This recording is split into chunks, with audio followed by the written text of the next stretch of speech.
You haven't avoided a single thing on your list. Not one. What you've been avoiding is the imagined full-length version, the 90-minute confrontation, the whole Saturday of paperwork. And you know exactly how long each item has been sitting there, which is a strange thing to know about something you claim you forgot. There are 7 full-length versions, and over the next 20 minutes, I'm handing you the 2-minute version of each one. Real, complete, finishable before you go to bed. The 6th takes about 30 seconds to send, and almost nobody sends it. None of the 7 work, though, until you understand the rule underneath them. And the rule is the opposite of what you'd expect. The rule is that you stop. A 2-minute version is a complete unit of work. It is finished when the timer says it is finished, even if you're mid-sentence, even if you have finally found some momentum. Most people hear the idea as a warm-up, a foot in the door, a clever way of easing themselves into the 30 minutes they actually meant to do. That reading is what kills it. Stop on time and the tool stays sharp. Run over and you have quietly turned it back into the thing you were avoiding. Some part of you notices that within a week. It watches you set the timer and it rolls its eyes because it has heard this promise before. And after that, the tool is dead in your hands. You may be thinking of the old productivity rule about handling anything that takes under 2 minutes. That is a different thing entirely. Almost nothing on your list takes under 2 minutes, which is precisely why it's on the list. The move here is stranger and more useful, building a 2-minute version of something that genuinely takes 11 hours. Anyone who has worked on an old engine knows the feeling. A bolt seized for 10 years doesn't need force. It needs the first quarter turn. After that quarter turn, the same wrench in the same hand moves it easily, and nothing about the bolt got lighter. The seal simply broke. 2 names are worth having here. In the 1920s, Bluma Zeigarnik showed that unfinished tasks stay active in memory in a way finished ones do not. The waiter holds your order perfectly until the bill is paid, then loses it entirely.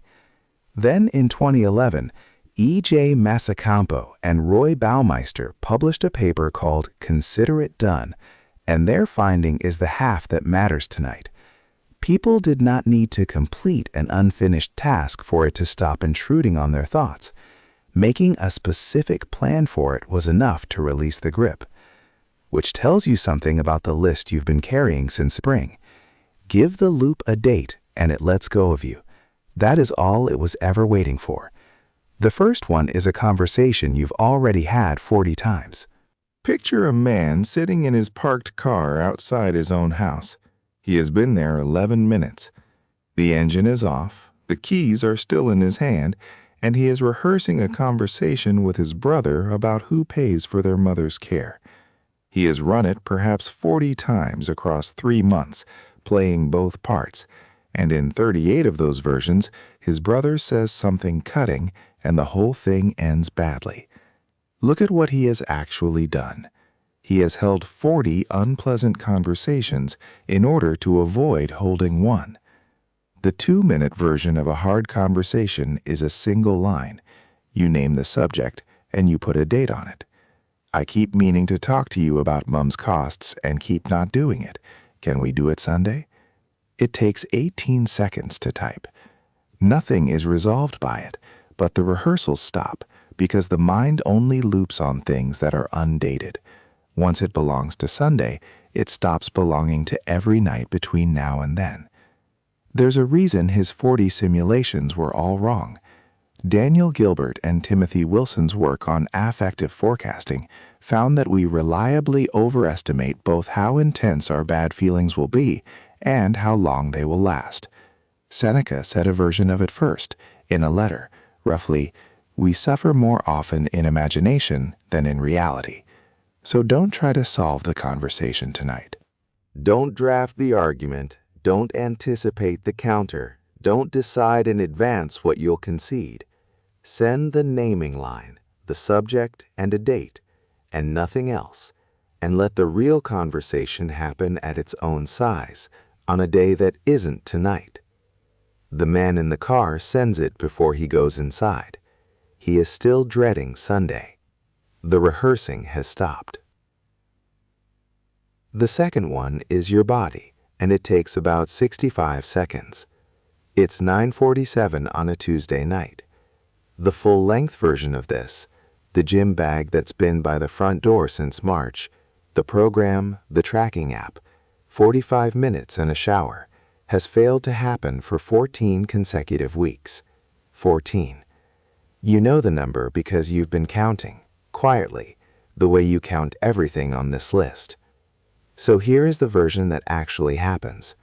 You are still in jeans, in the 2 feet of carpet between the bed and the wardrobe, and you do 20 press-ups.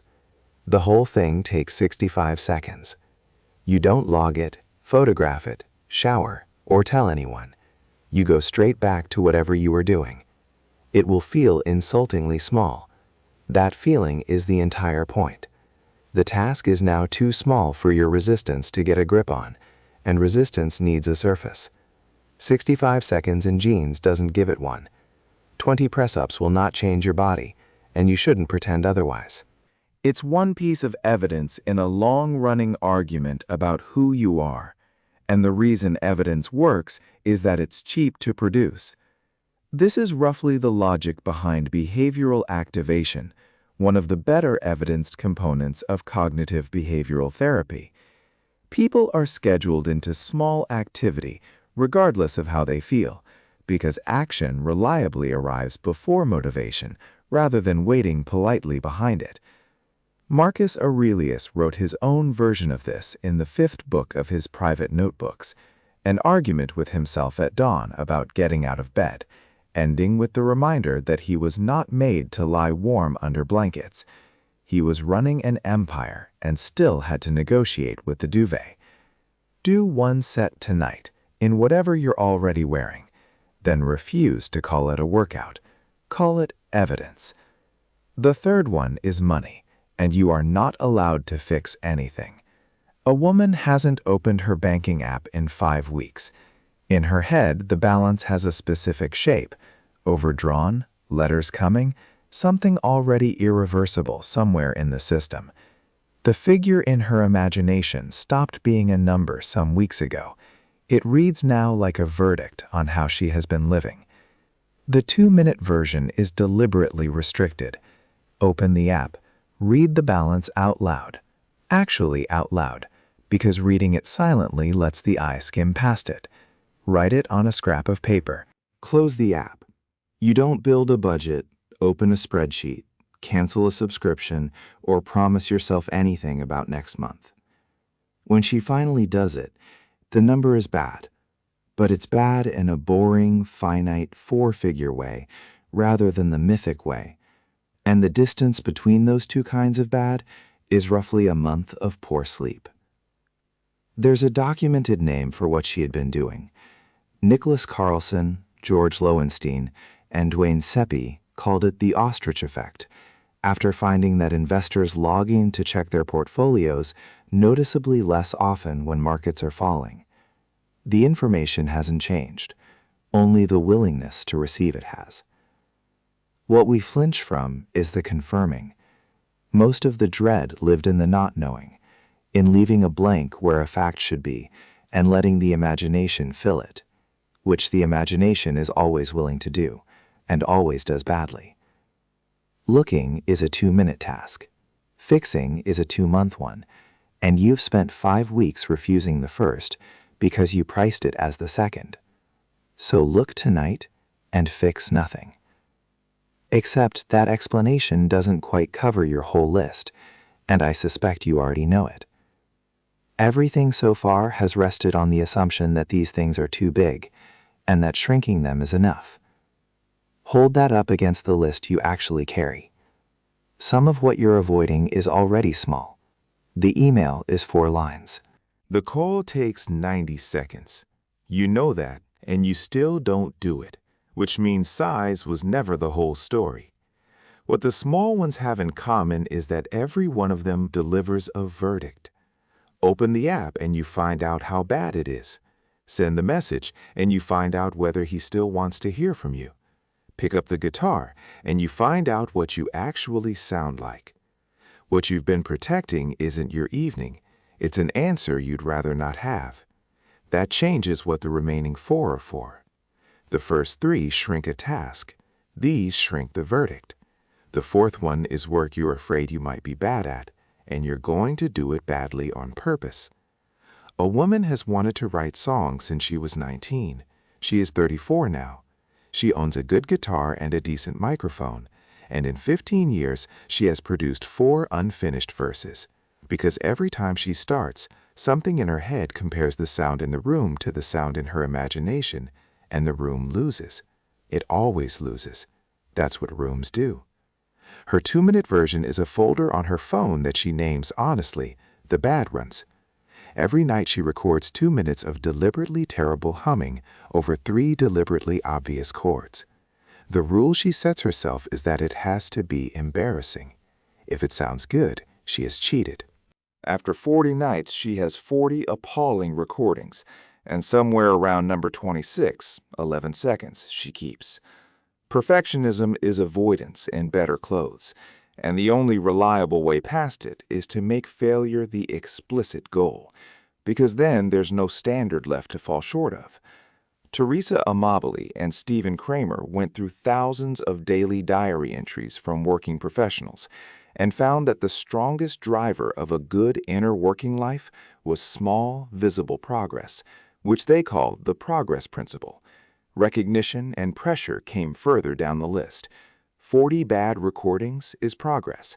15 years of protecting your standards is not. Set the bar low enough that failing becomes impossible. You have been guarding your standards for 15 years, and the blank page has been using them as cover. The 5th one is admin, and the goal is to send something wrong. The words "sort out the insurance" sat on one man's list for 11 weeks. In his mind, the task had a shape to it. Find the policy number, read the document, understand an exclusion clause, and somewhere in there a phone call with hold music and a menu that never has your option on it. What he eventually sent was an email containing 2 factual errors and a sentence admitting he didn't have the reference number to hand. The insurer replied the next morning with the reference number, corrected both errors, and told him precisely what to do next. 11 weeks of dread, closed out by a message he would have been ashamed to send. The 2-minute version of dull, dreaded admin is to make it somebody else's turn. Move the ball out of your court, imperfectly, with the gaps still in it, so that the next move belongs to someone who is paid to make it. The claim gets completed later, by the process, and mostly without you. Kahneman and Tversky named the reason we misjudge these things the planning fallacy, our systematic tendency to misestimate how long a task will take. They described it as a story about optimism, the kitchen renovation that runs 3 months late. What they weren't studying, and what the stopwatch will show you this week, is that dread distorts the estimate in the opposite direction just as reliably. So time 1. Actually time it, with a stopwatch, this week. Nearly everyone discovers that the thing they postponed for a month took 4 minutes, and that discovery does more for you than any quantity of resolve. Seneca, writing on the shortness of life, put the accounting plainly: while we are postponing, life speeds by. Send the version with the gaps in it. Let the other party fill them. The 6th one is a person, and you're going to skip the apology. His name goes past you in a feed maybe once a fortnight. The story you tell yourself is that too much time has passed now, and there's a horrible logic to it. The longer the silence, the larger the apology owed. The larger the apology, the more you postpone it. The more you postpone, the longer the silence. It compounds like a debt nobody is collecting. The 2-minute version breaks the compounding by refusing to acknowledge it at all. You don't apologize for the gap, and you don't explain the last 2 years. You especially don't write, "We should catch up properly soon," which is the sentence that has quietly ended more friendships than any argument ever did. The apology is what converts a 30-second message into a 15-minute emotional task, which is why the message never gets sent. One woman sent 3 of these on an ordinary Tuesday night, none of them longer than a line, none of them mentioning the gap. Walked past that pub that did the terrible Sunday roasts, thought of you. 2 replied within the hour. Neither of them mentioned the 2 years either, because it turned out only she had been counting. Peggy Liu and colleagues published work in 2022 in the Journal of Personality and Social Psychology showing that people substantially underestimate how much others appreciate being reached out to, and that the effect is strongest when the contact comes out of nowhere. Most of us, it seems, are sitting on separate sides of the same closed door, each assuming the other one wanted it shut.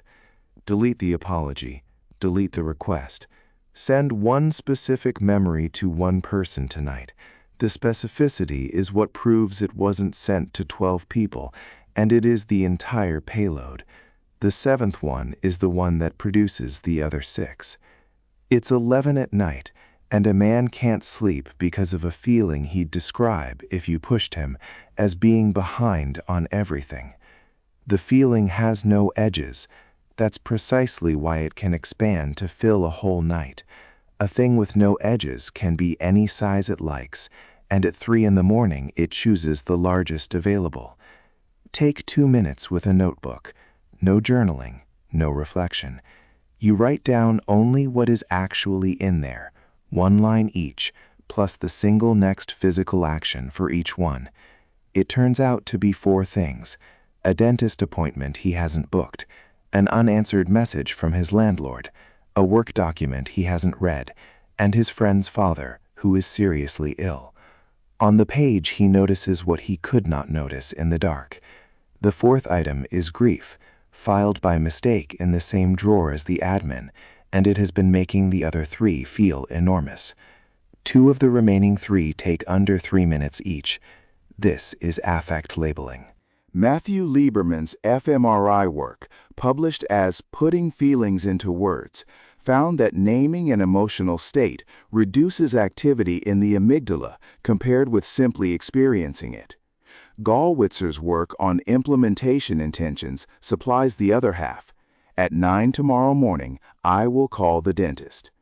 Across 94 studies, the effect runs from medium to large, a real gap between naming the hour and intending to sort it out at some point.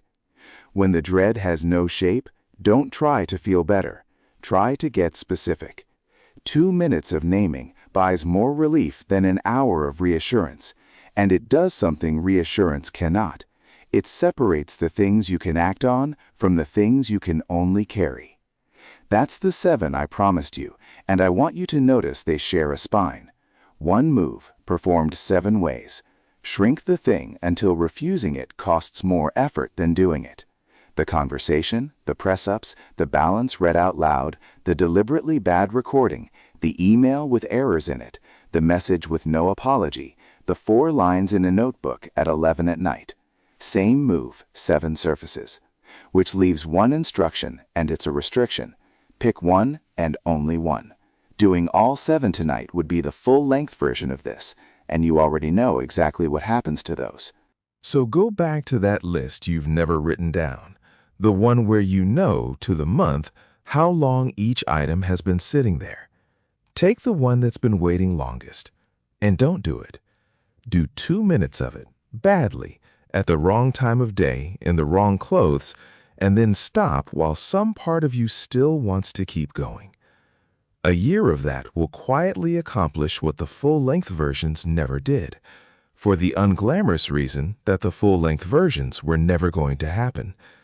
You won't think your way into becoming someone who does what they say. You'll accumulate evidence in 60-second deposits until the argument about who you are becomes difficult to win from the other side. If this is the kind of thinking you want more of, stay with us.